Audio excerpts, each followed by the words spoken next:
এটা কোনো এক সময়ের ঘটনা। মাটির নিচে ছিল জল, আর মাটির ওপর ছিল একটা বৃক্ষ, আর সেই বৃক্ষে ছিল একটা পাতা যা আকাশকে স্পর্শ করত।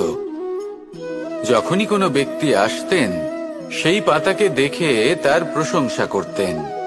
তাই বলে, আকাশে সোনার মেঘ কত ছবি আঁকে, আপনার নাম কভু লিখে নাহি রাখে। অর্থাৎ প্রতিনিধি ওই বৃক্ষের পাতাকেই মনে করা হতো, সব প্রশংসা ওই পাতাকেই করা হতো।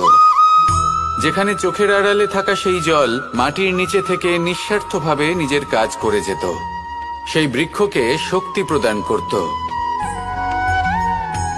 কয়েকদিন পরে সেই পাতার অহংকার হতে শুরু করলো।